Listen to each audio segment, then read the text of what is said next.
For me, that was an absolute masterclass of working under pressure and coming up with the goods. And I think in sports, when we look at the greats, when we look at Ronnie O'Sullivan, when we look at Michael Jordan, when we look at Federer, Novak at the moment, these are people who are able to perform, but not just perform, but bring their best in pressure situations. I think what we saw from Ronnie at the weekend was another level.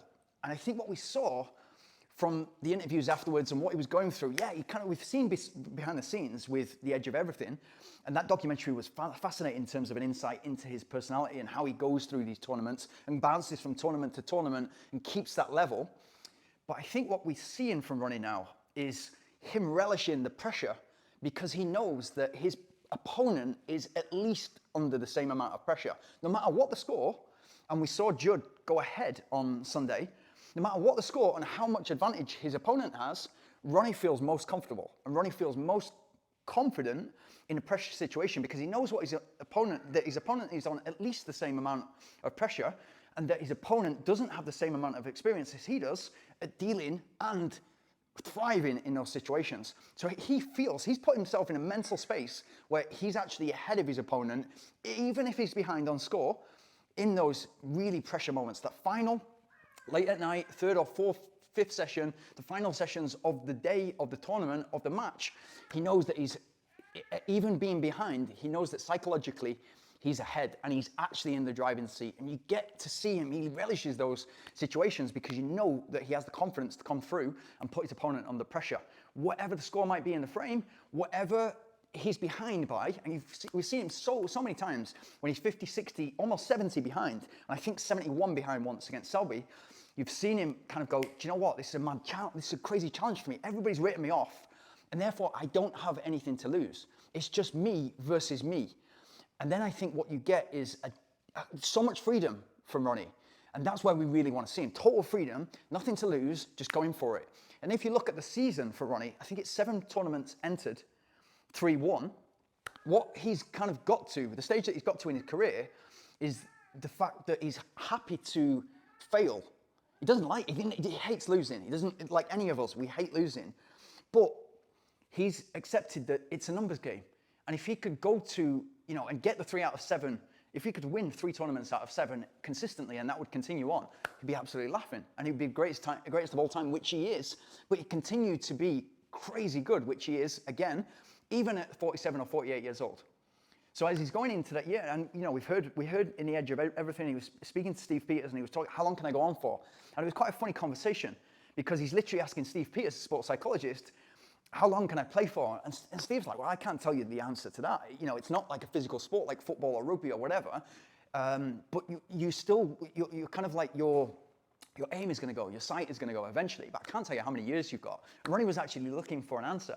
But I think what we see when Ronnie's, and there's been kind of like, it's been a roller coaster the last few weeks, winning a tournament and winning the Masters and then coming to this tournament very quickly. And there was all that talk in the paper that his dad's saying something, it's too many tournaments, too many games, too quickly, X amount of games in X amount of days and all that. And then what we see, we saw him wearing trainers and then we saw him wearing shoes for the final and the match against Ding. And that might be a show of respect, I don't know.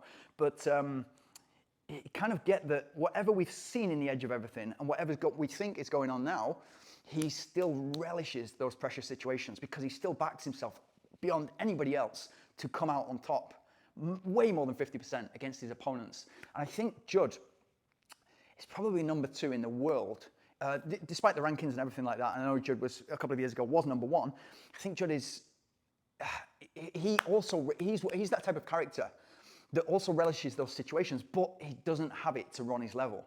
So what we saw there is, I think it was, I don't know the exact score, but it ended what he did at 10-7. But you saw Ronnie relishing it even against the second best player in the world right now. So yeah, for me, fascinating. And what I take from that is what you can take as a runner, what you can take as a sports person, what you can take in your career. It's funny that how people react to confrontation or pressure situations is very, very different. And I know there's slightly different confrontation in this, but it's literally a head-to-head. So it is a confrontation of sorts.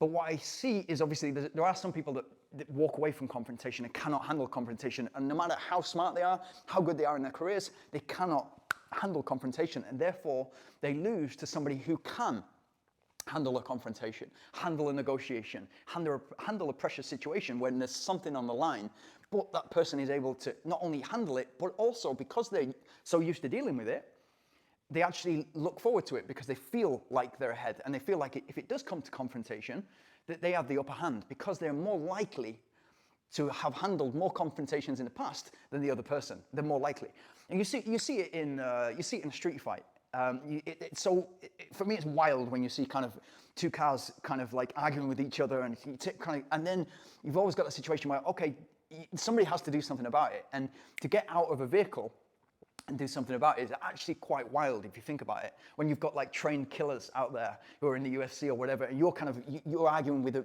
metal box, essentially a car. But what you see in a street fight is somebody's very, very calm because they're used to dealing with this situation. Maybe they are a trained fighter. And the other person is very, very agitated, very kind of like, it's putting all the cards on the table, and that would only make the other person more calm and realize that this person isn't used to this type of situation, and therefore I have the upper hand. So yeah, for me, it's fascinating because of course it's sports psychology, but it's the way that Ronnie is able to do this, and it's the way that great players in every sport, whether it's Tiger Woods, Novak at the moment, whether it's Michael Jordan, whether it's great footballers. Alex Ferguson said it a lot. You want a player on your team that wants the ball at pressure situations. You want that guy who's like, penalty in the 90th minute, give it to me, because I back myself more than anybody on the planet to score this goal. You want that person who wants it. You don't want the person who's like, well, it's a pressure situation, and if I miss, the risk is so big. But if I score, the reward is so big, but I can't handle it. And it just goes to, and you get the feeling, and they talk about it. They have jelly legs. They're not able to step up and actually make it happen when it really counts. So yeah, for me, it's fascinating. Let me know what you think below. If you saw something different to what I did on Sunday, let me know. But I think we've got a great Ronnie O'Sullivan at the moment. I think the fact that he's playing so well at this stage in the season, and we've got the big tournament coming up, is a great sign. And yeah, I hope he does it again this year because yeah, he's the greatest ever.